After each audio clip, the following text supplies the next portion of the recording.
about finding your fire without burning out. And I want to start with a quote from a man named John Wesley. It's probably one you've heard or seen. He was the one that said, "Catch on fire and people will come for miles to see you burn." He was of the belief that if you were just passionate and zealous and just had grit and excitement about what you do, then people would be so attracted that they would come from all over to see what you're doing. And I know that a lot of you in the room are thinking, I know what that's like, because I am burning out and everybody else is standing around, right? Get up and help me, which may be why you're in the room today. Or maybe just signed up because you don't want to get to that point of burning out. And you're hoping that you can put some things into practice to prevent burnout. And we're going to talk a lot about that. For me personally, I'm not coming at this talk from the perspective of the expert on not burning out. I'm coming from a very experienced burnout-aholic. I am a mother of 7. Let's start there. You heard the number correctly.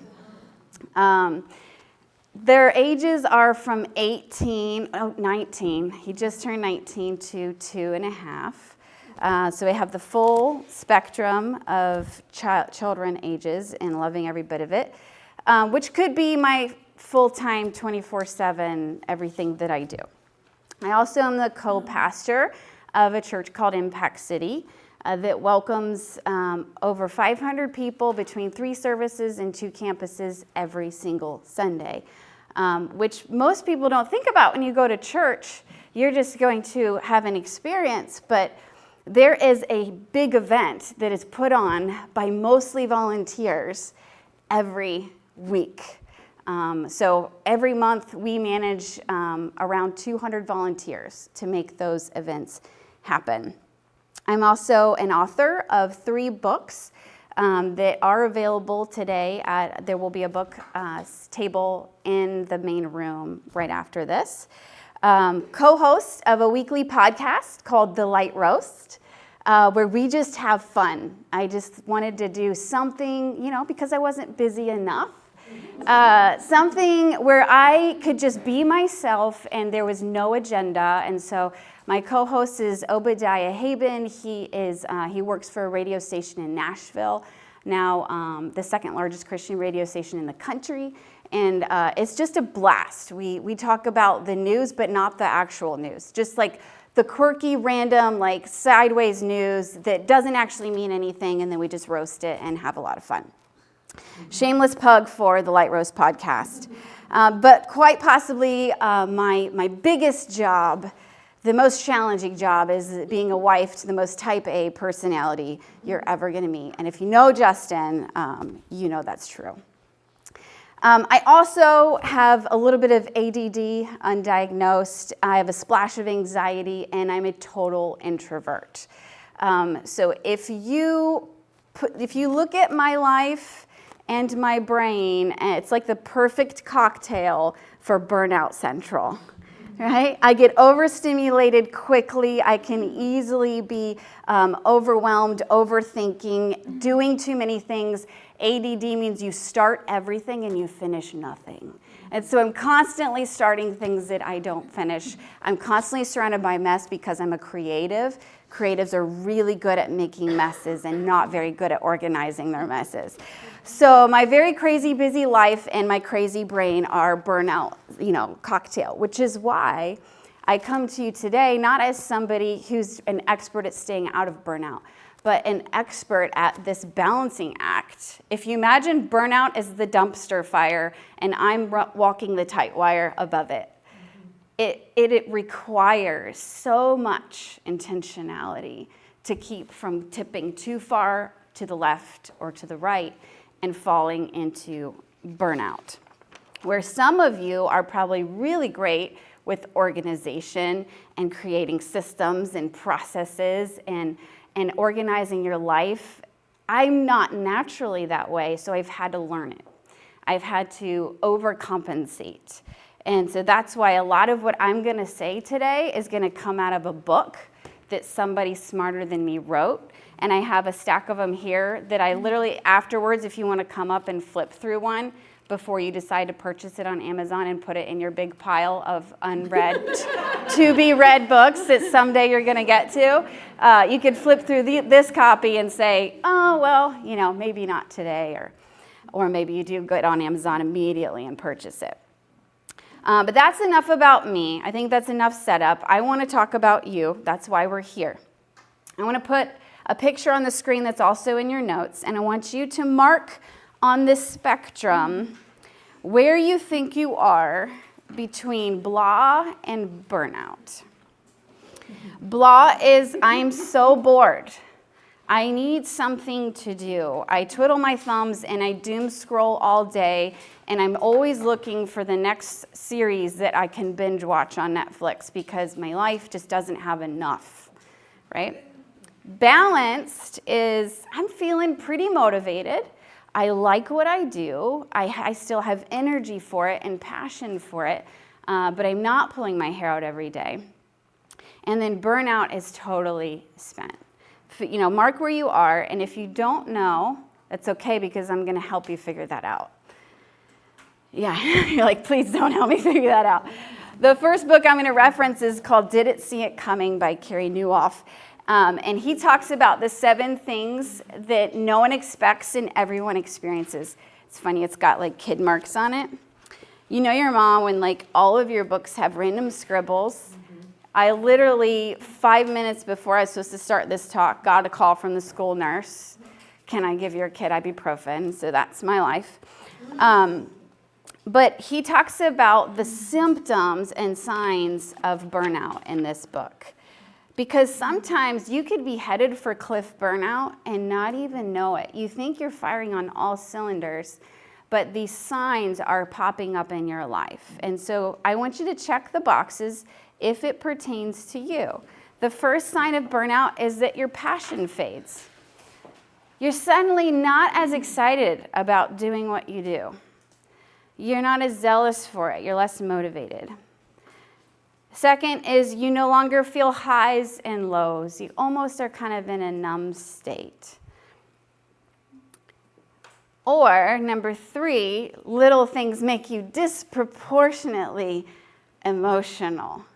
The way we like to call it is you give a level 9 response to a level 3 situation, right? Maybe your kid comes in and then they just spill their drink all over the floor, which could be a level 2, level 3 problem, and you just lose it, right? Or they walk at you, maybe you have a teenager and they walk up with their homework, this is due tomorrow, or I'm supposed to be an astronaut tomorrow, can we go get my costume? And you're like, oh my gosh, maybe your boss sends you an email and says, hey, we need to move up the deadline, and you lose it. Having a disproportionate response emotionally to little things is a sign of burnout. Next one is everybody drains you. Where you at your best could respond with poise and compassion and empathy, like Dr. Tracy was talking about. You don't have empathy. You don't have energy for people. If one more person asks you for something, you're going to lose it. You're becoming cynical. I think that's pretty self-explanatory. If maybe you're typically a glass half full kind of girl, and you're suddenly, I'm going to throw the glass off at the table right now kind of girl. You're angry, you're negative, you're pessimistic. Next, nothing satisfies you. I am a foodie, so I know I'm getting to toward burnout if a good meal doesn't make me giggle a little bit. When they put my meal on the table, I'm like, this is the best part of my day, especially if I didn't have to cook it, right? And so if I get to the point where meals don't excite me, then I know there's something up. You can't think straight. You're putting the milk in the cabinets and you're putting your laundry in the trash can. You don't know what's going on. You can't think straight. Your productivity is dropping. What you could usually accomplish in an 8-hour day, suddenly you're accomplishing half of that because you're so frazzled. You're self-medicating. You know, whatever it is that helps you numb out, you're doing more of it. You don't laugh anymore. That's self-explanatory too. And lastly, sleep and time off. This is huge. Sleep and time off don't refuel you. You take a day off for a mental health day, and when you go back, you're even more stressed out because not only did you take the day off, but you don't feel better, you don't feel refreshed, and now you're behind a day. And so with those things, if you've marked off more than a few, then I think it's time you start reconsidering redesigning your life, which is what this whole conference is about, like redesigning our life to fit our priorities and our needs. What this looked like for me, I can recall one specific burnout of several. The one I called a mentor of mine. And I remember where I was at in the kitchen. I just had enough, and I was like, I need to talk to somebody. So I picked up the phone, and I called another woman in ministry, and she'd been doing a lot longer than I had. And I was like, I'm going to tell you a secret. You can't tell anybody, but I need some advice. She's like, what's going on? I said, listen, I don't care about people. Like, I don't care. I have no feelings for anybody. And I'm a pastor. Like, it's my whole entire job to care about people. And I don't care. What is wrong? I am a broken person. And she's like, okay. Tell me about your me time. And I was like, what is me time? What are you talking? She said, okay, tell me about your margin. I said, I don't understand your question. And so the truth is, there was no me time, there was no margin. I was giving all of myself every single day, and there was no self-care, which in most recent years has become a big focus, which I'm really thankful for, because I was blind to my need for self-care. And so I recognized that I was in burnout. And that's what it looked like for me. It's that everybody drains me, I don't have highs and lows, and I had compassion fatigue, which if you are in any line of work that requires you to care for people, you're at risk for compassion fatigue.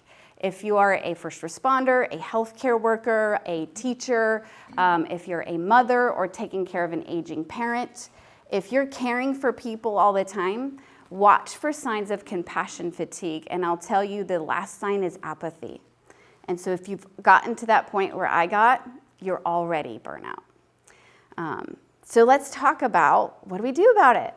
How do we stay out of burnout? I'm going to go ahead and assume that you're either checked off a box or two, or you don't ever want to check one off. Like, you want to be the kind of person that stays balanced on the tight wire and doesn't fall into the dumpster fire of burnout. Are you ready for it? Okay. Number one way to find your fire without burning out is become a hardcore calendar planner. Become a hardcore calendar planner. How many of you live and breathe by your calendar? Like, you already know this. This is why you're at the She Means Business Conference. Like, you already know how to do this. We start with scheduling first things first. So maybe you're really good at scheduling the tasks that you have to do in your line of work. But are you really good at scheduling your rest, your enjoyment, your date nights, your getaways? Because whether you know that or not, those are your big rocks. I'm going to put a picture on the screen, and I think it's in your notes. Maybe not. Nope. Okay, so it's on the screen. John Maxwell, how many of you heard of him? Yeah. Lots of us. Major leadership guru. He has a famous talk on the big rocks. And basically, it's this right here, where you have two jars. And you have big rocks and you have little pebbles. And if you take the jar and you first put the pebbles in, you're not going to have space for all your big rocks. If you take the jar and you put your big rocks in first, then everything fits because the pebbles just fall into the cracks.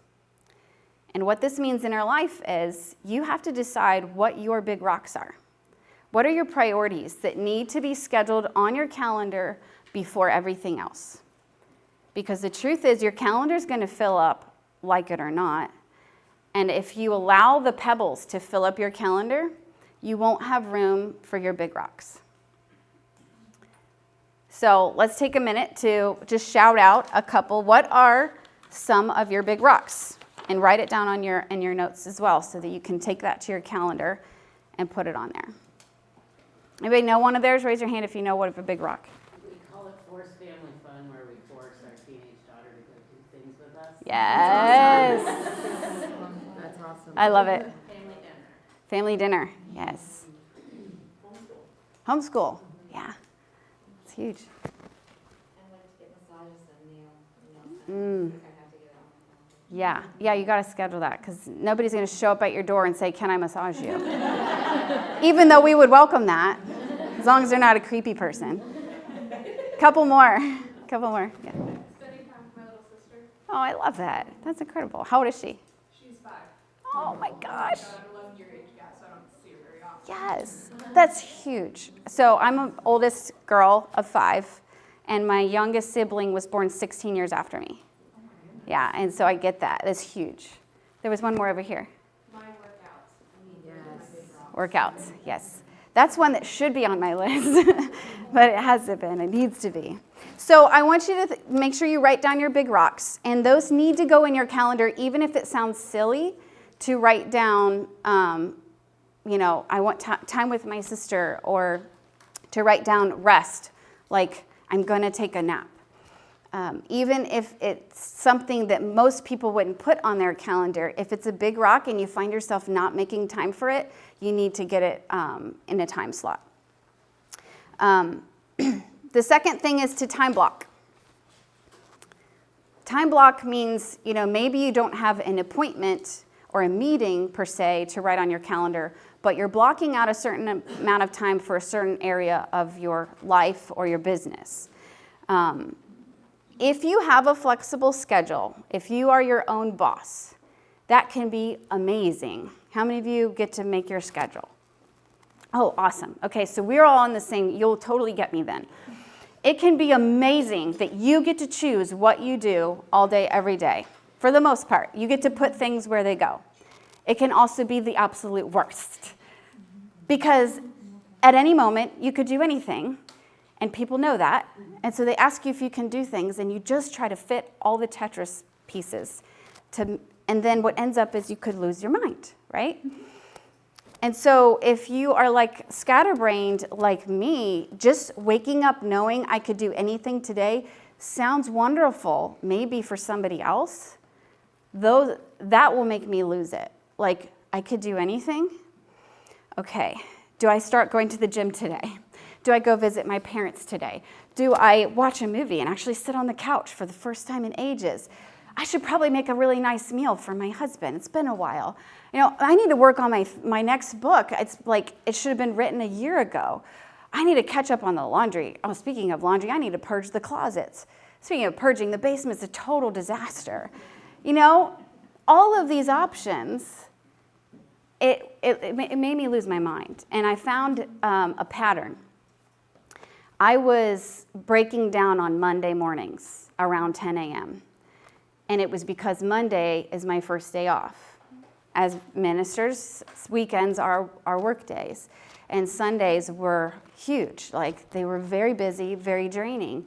And so Monday I'd wake up and I could literally do anything. And I was like Dr. Strange. Like, I could imagine the 1 billion possibilities of how today could go. And by 10 a.m., I was too exhausted to do any of them because I just spent too much of my mental energy.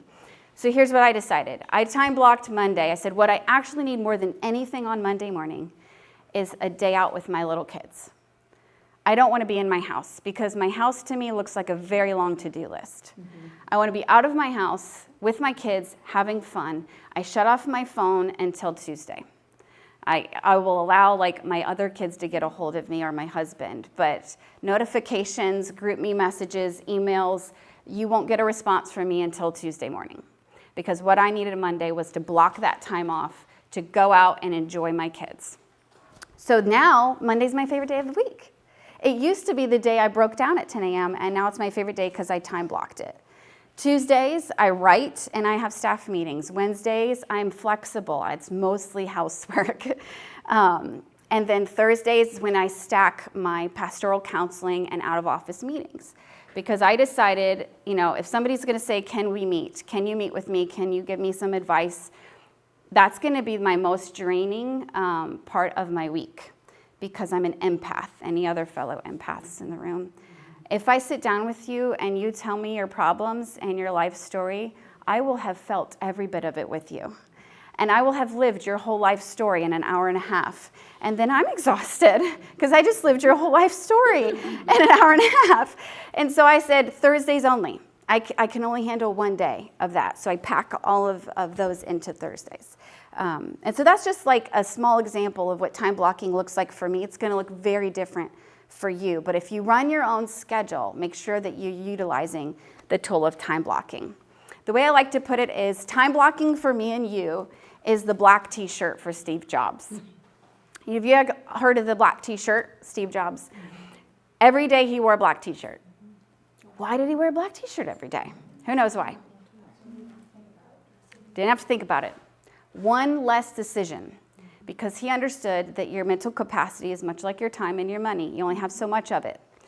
And so if I want to preserve as much mental capacity for big decisions, I have to limit how many little decisions I make a day. So, as much as I would love to implement the black t-shirt in my life, I'm not going to do that, but I am going to time block. And that means I don't have to think about what I'm going to do on Monday. I know exactly what I'm going to do on Monday, So time blocking helps with mental capacity. Lastly, in this section, know your green zones, which leads me to the next book reference. This book, At Your Best, helped me to identify the green zones in my day. I could say this, you could probably get the gist of it in 30 seconds. Your green zone is the part of the day where you are most motivated, most energetic. You probably already know what it is. Anybody know where your green zone is in your day? Morning. First thing in the morning. For me, it's like about 10. It's like 10 to noon. I've gotten up, gotten a couple things done, and I'm ready to work. So 10 to noon is when I put my most important tasks. For me, that's sermon writing, and writing in all forms. But what is it for you? And are you utilizing your green zones to do things that don't necessarily require or need a green zone? Somebody told, my husband, I think it was, told me a couple days ago that you should work out in your afternoon slump. Does anybody else heard that? I was like, are you nuts? No, I nap in my afternoon slump. That's what I do with the afternoon slump, but he's like, no, you're supposed to work out. I don't know the science behind it, but he's... When you don't want it, that's when you need it the most. Yeah. Well, I probably need it all the time then, because I don't want to work out all of the time. Get your blood flowing. Yes. Oxygen flowing through your body. That's what it was. Into your brain. Yeah, it increases your oxygen. Yeah, that's what you're supposed to do in the afternoon slump. Instead, I just snore more. Okay, number 2, utilize systems and delegation. Utilize systems and delegation. Doing it yourself saves money, yes? And it costs greatly. If you do it all yourself, you will always be doing it all yourself. You have to create space to implement systems and delegation so that you can have capacity to move the business or the company or the organization forward and not lose your mind and burn out in the process. My next story of burnout comes when I called another mentor. And I said, okay, we hit about 300 people at this point on Sundays. And when that happened, there's some sort of like breaking point. And I called a mentor and I was like, listen, you guys are running 2,500 people on a Sunday. How in the world do you care for all of them? Because I don't know how to care for 300 people. And she was like, oh, well, we have systems. And she told me about some of her systems that they have going on. And I was like, if one more person invites me to a baby shower or a wedding or a funeral or like asks me if we can meet one-on-one, like I'm already disappointing so many people. Like if people could just think about my schedule when they decide to have a funeral, that'd be really helpful. And so, enter the scene, this process, a couple processes that we created. One's called care teams. And this is just a snapshot of what our care teams look like. When when you come to the church, you are assigned a care team. And that doesn't mean you meet or have any kind of meetings or gatherings. It means that somebody is assigned to care for you if you were to have a baby, lose somebody, end up in the hospital, etc. For things that make you cry and things that make you laugh, they're there to help. And so we have leaders, captains, and coaches to manage the families. Now, this is only one coach's team. Expand that out to the whole church in the next slide. This, you can't really see it very clearly, but this represents 288 families. This is what our care team ministry looks like. These are all volunteers caring for the families in our church. Now, I want you to imagine my husband and I trying to care for 288 families. Every time they had a hospital, a funeral, a wedding, a baby shower, a mental health crisis, a spiritual crisis, etc. We couldn't. And he doesn't cook, so I would be doing all of the meal trains. Nobody would be getting a meal train. And so this is a process that we created to make sure that people got what they needed, and it wasn't always dependent on us to do the stuff. The next one we implemented was a mentor program, because we found out people don't just need practical needs, they have emotional needs. They need somebody to talk to. They need somebody to give them advice and encouragement in hard times. And we can't always be that person. In fact, we had amazing people that had time and capacity to do that. So we created a program around it. And now we have, since we implemented the mentor program, 216 mentees have gotten mentored. That's 650 mentorship appointments that didn't require a pastor. And that was probably much better without us because they're paired uniquely based on their needs and experience. Where did these ideas come from? My much more organized type A husband that can think up things like this. But it wasn't just that. He took vision retreats, which he does every year. And I highly encourage you to do this, especially if you're a leader in your organization or the owner of a business. Take a vision retreat at least once a year. He goes out to Utah with two things, a snowboard and a notebook. And he spends 5 days in the mountains alone. People always want to come with him. He's like, I do this alone. 5 days alone, and he reflects on the last year, and then he looks forward to the next year. And this is, on these spiritual retreats, is when he came up with the idea of our mentor program and our care team. But here's the point. You can't work on the business when you're always working in the business.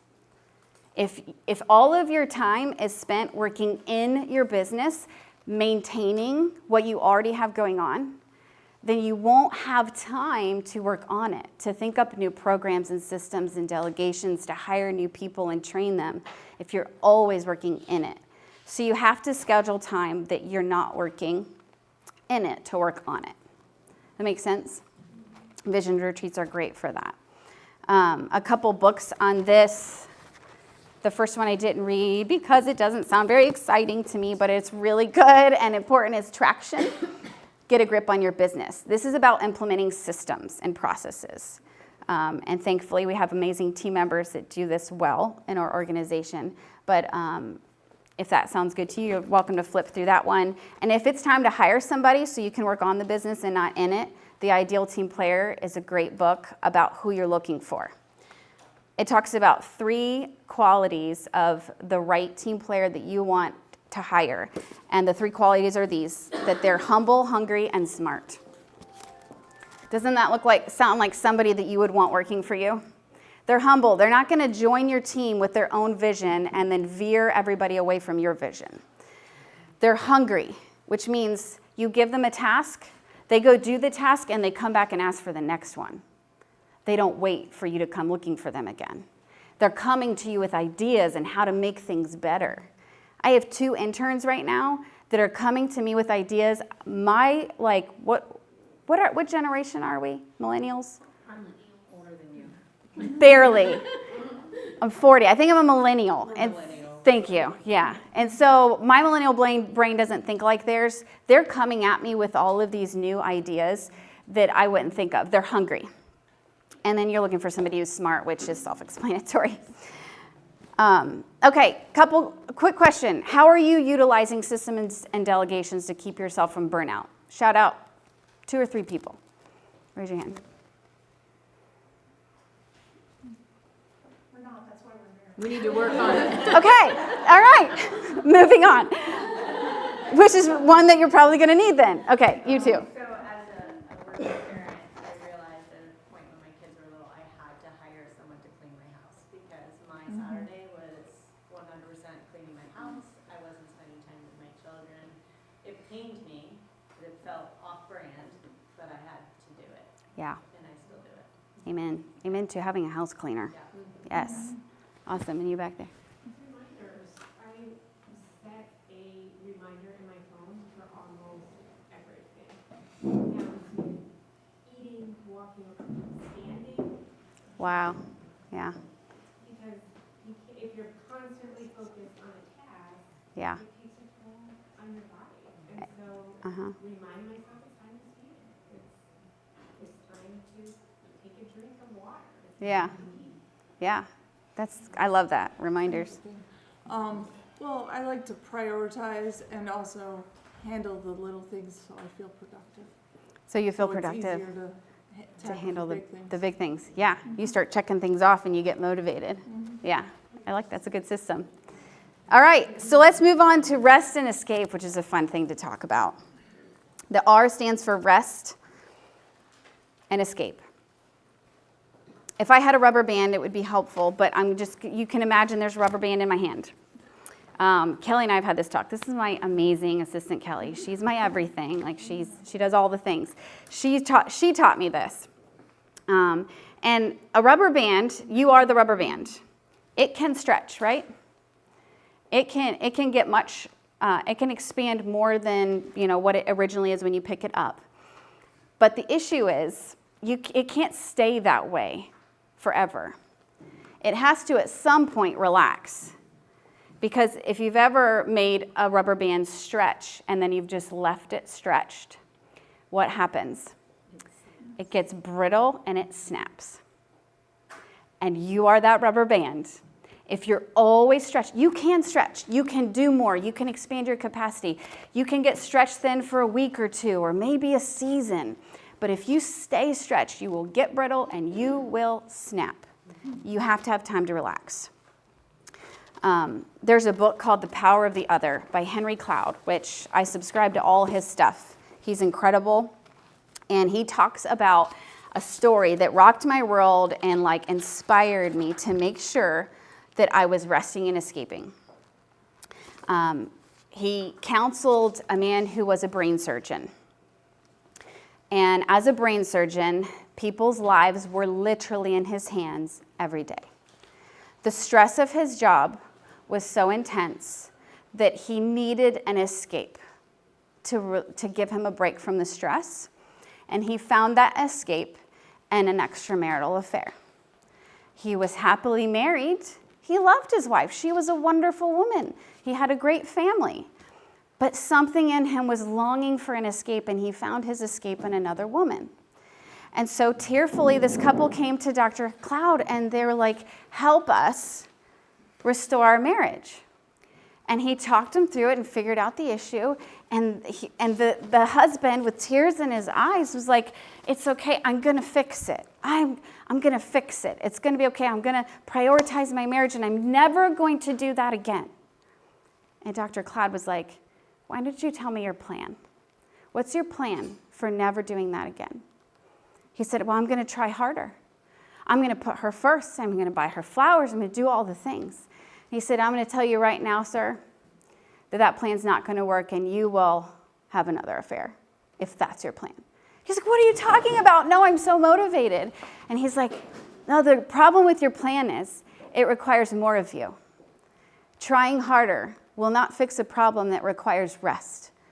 What you actually need is rest and escape from the stress of your life. So that has to be worked into your plan, and you need some people in your life.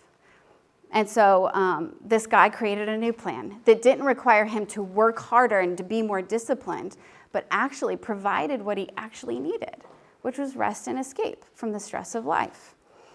My husband and I, our biggest rock is date night. Every single week, We get away, we pay the babysitter, it's like a utility bill. I don't care how much it costs, it's the most important thing in our life. I would rather have date night and no electricity than electricity and no date night.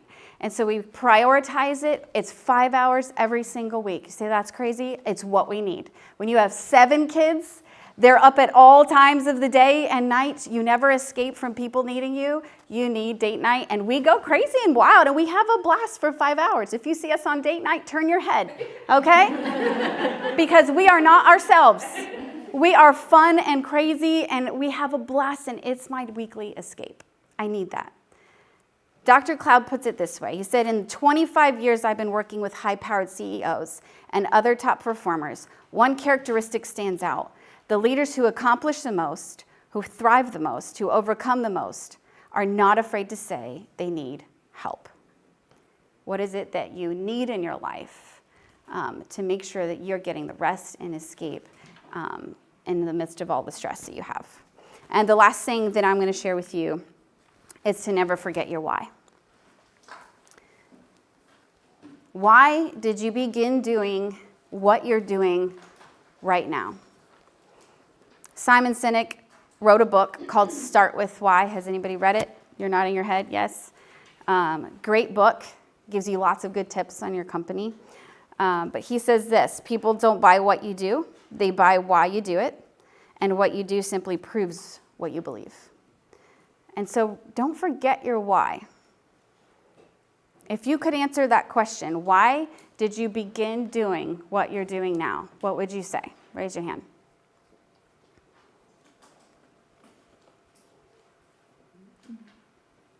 Thank you. I wanted to help people individually.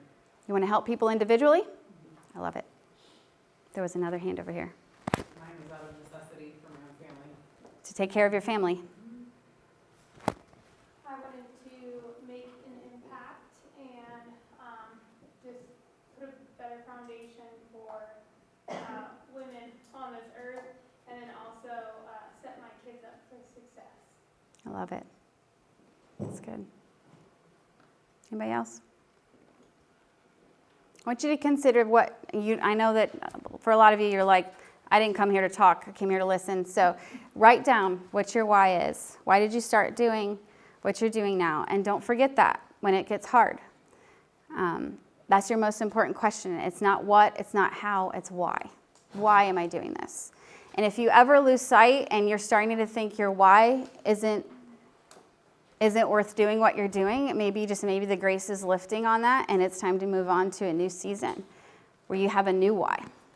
Something that, as John Maxwell puts, makes you pound the table and cry tears. Your why should do that. It should, like you back there when you said, out of necessity for my family, there's passion behind those words.